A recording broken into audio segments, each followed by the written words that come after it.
it is hard to believe that there was a time in America that Richard Nixon and the higher-ups in his administration believed that John and Yoko were an incredibly destructive force in America, and took specific actions sanctioned by the FBI and other intelligence agencies to get John deported from the United States.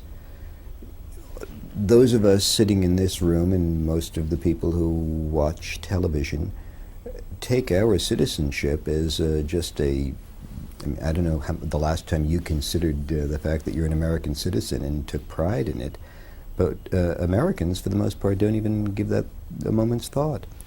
John loved this country. He loved New York City.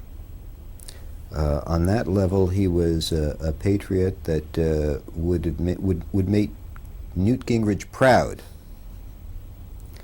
And the fact that the United States government took so much time, so much effort, spent so much money to try and deport this man is as shocking as Charlie Chaplin.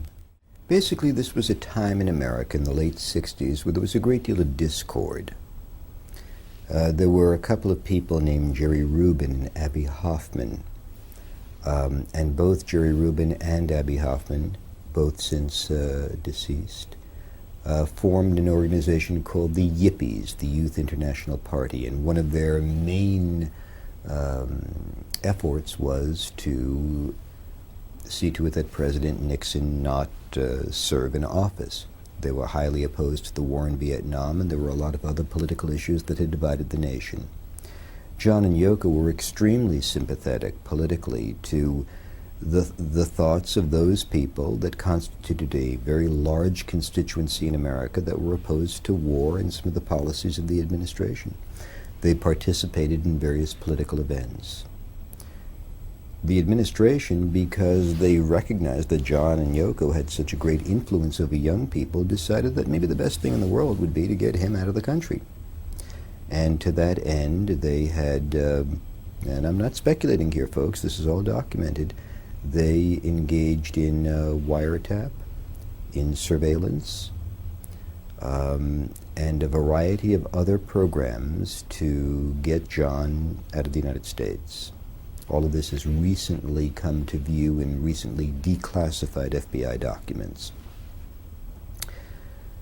They considered him to be a radical and even thought that he would utilize violence in an effort to foster their political beliefs.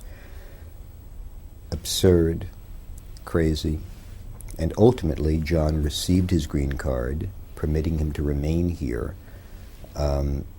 And it was just an incredibly wasted effort. A terrible time in America, and a terrible time for him.